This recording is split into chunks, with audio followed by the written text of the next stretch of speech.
والحمد لله كثيرا وسبحان الله بكرة وأصيلا وصلى الله على سيدنا محمد وعلى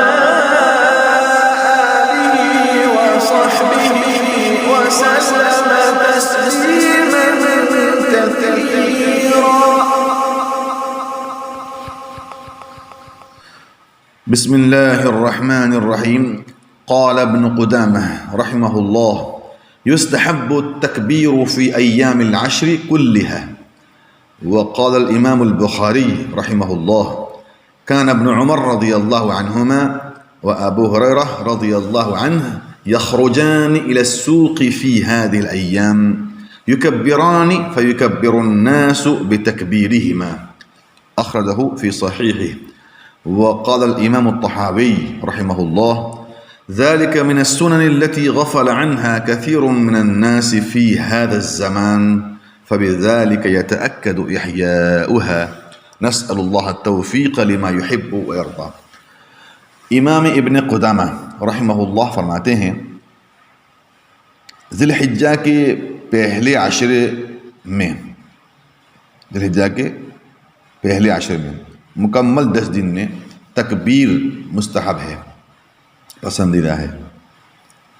اور امام بخاری رحمۃ اللہ علیہ فرماتے ہیں کہ سیدنا ابن عمر رضی اللہ عنہما اور سیدنا ابو ہریرہ رضی اللہ عنہ، یہ دونوں حضرات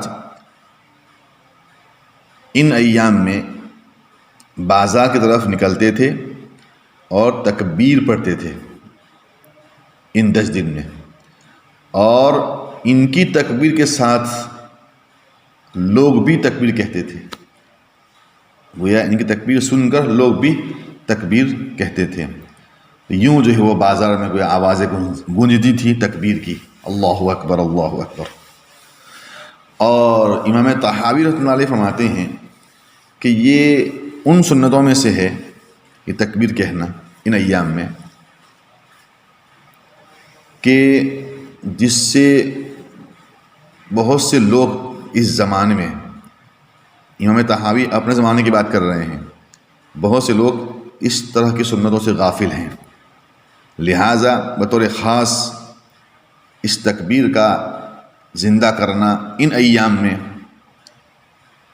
مزید جو ہے وہ تاکید کا باعث ہے. لہٰذا ہم سب کو ان ایام میں تکبیر کہتے رہنا چاہیے، اللہ اکبر جو پڑھی گئی ابھی. اللہ تعالی ہم سب کو توفیق دے، پوری امت کو توفیق دے، آمین.